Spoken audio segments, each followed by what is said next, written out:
hard time finding a job. Like a really, really hard time. Like I'm doing what I can do.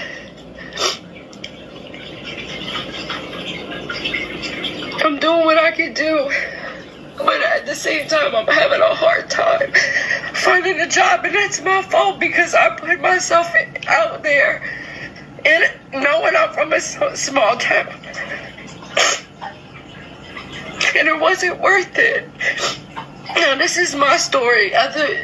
For other creators, this may not be their experience, but for me it is, and I can't blame them, and I can't blame the anti-gypsy side, like the people that were on the same side as me that I had problems with. I can't blame them. I can't blame anybody but myself.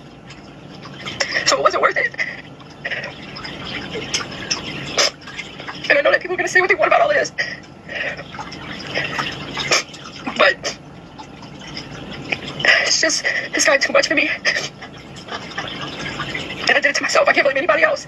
When I talked to the therapist, she had suggested that I reach out and apologize. So I took my therapist's advice, and I reached out and I apologized to Bree. So what y'all heard about me messaging Bree, that was true. That was true. And I don't regret it. I'm glad I did it. The therapist, I feel like, gave me good advice. But I took her advice and I reached out to Bree.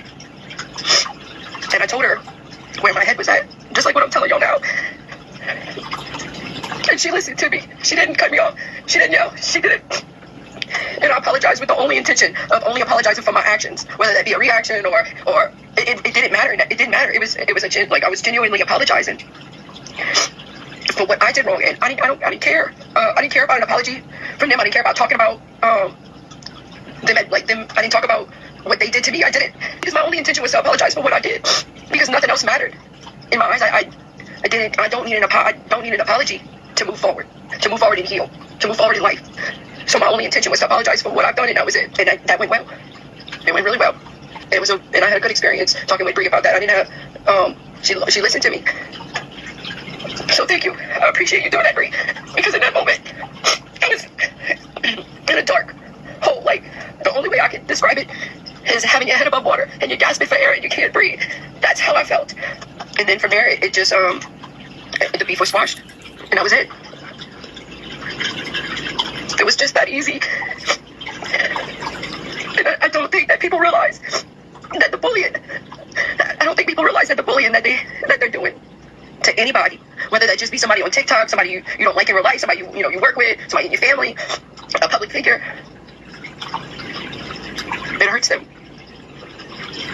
And when that's done to you, like when it was done to me and my family, members being talked about and stuff like that, my private business being put out there, it hurts.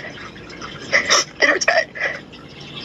So then when you step back and you realize that you're doing that to other people, like, damn, what if I'm making them feel like this, like they can't breathe and they just want it all to end? What if I'm making them feel like that